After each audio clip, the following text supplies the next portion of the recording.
And of course, because it is capable of that, of doing that, and thinking quite independently until you get it threatened, like Galileo Galilei, who said the earth is round, and they said, oh, that's blasphemy, that's a heresy, that's against God and the church. And he was confined into a smaller space, and then they said, yeah. And when he was appearing before the court, they said, you can't say that. You can't say that, we are even going to punish you. This thing that you are saying is heresy, it's a lie. The earth cannot be round. It cannot be the center of the universe. I mean, the sun cannot be the center of the universe, and this thing is not right. It's impossible. When we walk across the world, we will fall off the cliff because this thing is flat like a table.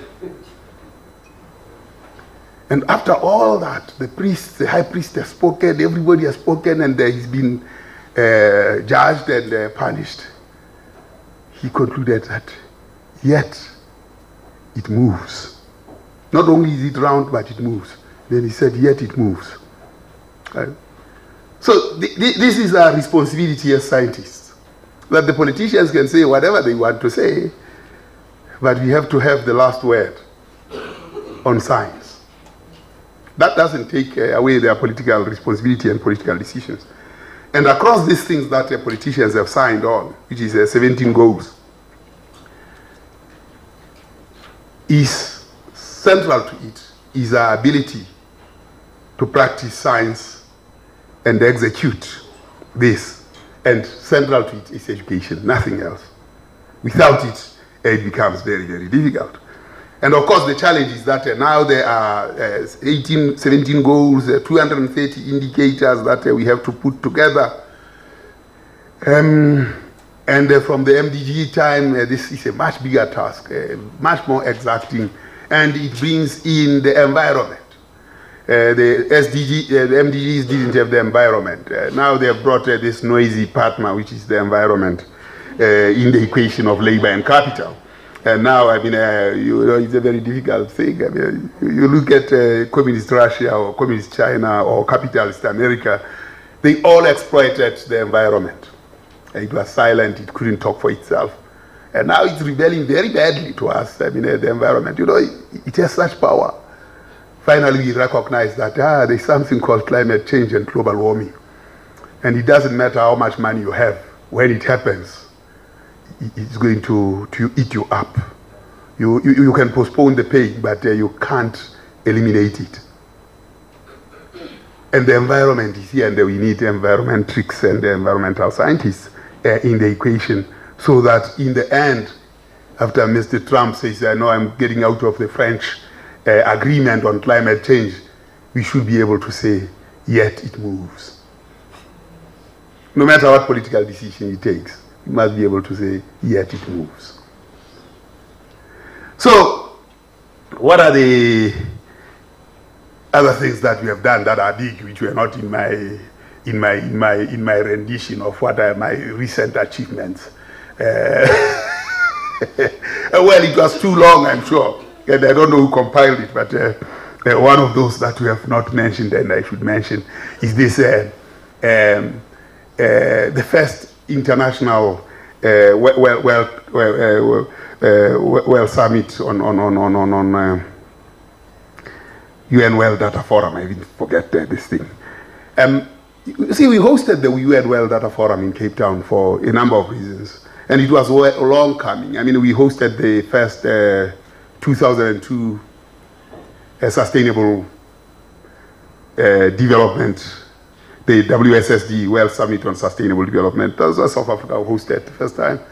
So it was long coming, and so that the UN World Data Forum, we hosted it here. I served on the 25-person team on data revolution. And the Secretary General of the UN asked us, come and define this thing called data revolution, you guys. And I was one of the 25 that had to try and define this impossible thing called data revolution. And Cape Town plan of action coming out of that, there are 6 actions, which is 6 strategic areas, and mobilization of resources and coordinating efforts to really build capacity for measurement. How do we measure? These things that we are looking at are very, very complex, you know. How do you measure? How do you measure? I mean, people said tobacco kills. Tobacco causes cancer. People refused. They said, no, it doesn't. Tobacco companies said, no, it doesn't. So first, they will say no. Second, they'll create skepticism. And finally, when they finally agree, they'll agree with a mixed set of words and say, but we should still continue. So the whole thing of climate change, they say, no, there's nothing like that. Now they say, it can't be. I mean, it happened a number of years ago, millennia. You didn't measure this thing. How can you say now it is happening? When you didn't measure it when it happened long before. So skepticism. And finally, when they agree, they say, well, let's see now. You know. After all, by the time they agree, those who refuse to, they have died. So we need to use data, and that's goal 4.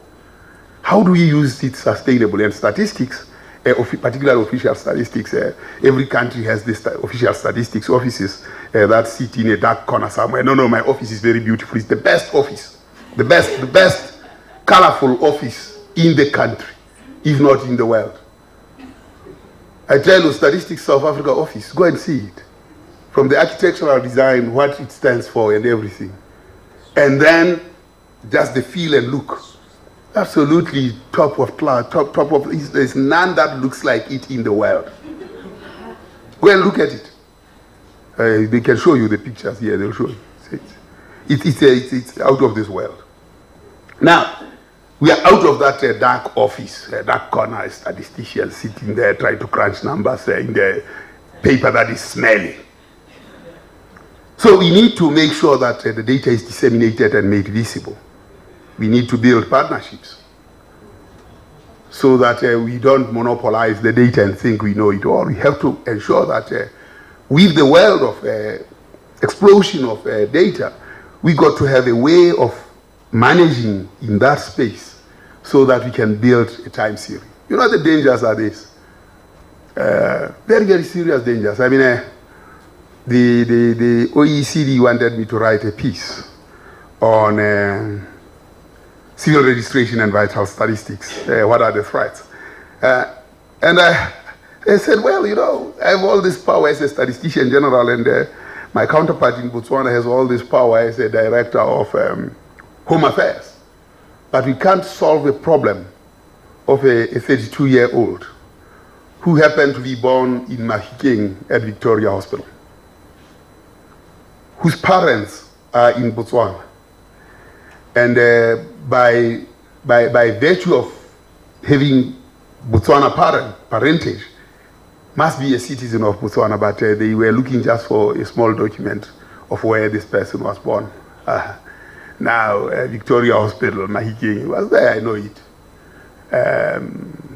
I've never gone to hospital, but I've seen people in that hospital. I knew it was there. So I said, no, there's no problem, we'll solve this problem very quickly. So I sent my officials to Victoria Hospital. So go and look at that. I mean, they must have a birth certificate in there, a birth record of this. They got there, they find out it's under new management, private sector. Now the records are not there. Now, you can imagine in the world of technology, when Google decides to do something else and doesn't do what it does, and probably it's a hostile takeover, what happens to our data? It will disappear. And that asset to the world will vanish. There are many cases like those. Now, I've decided I don't want to hear what happened to that 32-year-old. Now, it's 2 years on. We have not spoken about it. I sleep easier now without knowing. Yet, it moves. That problem has not been solved at the highest level of technocrats in government between two countries. You can imagine the migration of people from different crossing the seas and so on. These are the real problems that we have. So, a strengthening of basic statistical activities, which looks at monitoring the needs, and strategic leadership on data for sustainable development. Now, when you are in that position where you have to lead a data system, well, you have to be in the face of politics all the time. And it's a very dangerous space. Because the politician says, but we've covered 90% of the country with electricity, 85% with water. During apartheid, it was not so. We have done so much. And why are you saying that there's 10% still remaining? These are the facts. So most all the time, at all times, the statistician is shedding light on the one sheep that is not yet in the kraal. And that messianic process, messianic responsibility, is a very tough responsibility. Because the politicians want to hear good news. And the good news is service delivery and progress in that service delivery. And if you say to all, it's difficult to all, but we are making progress. They say, okay, now. So, it's a very dangerous thing. And what have we done in terms of on SDGs?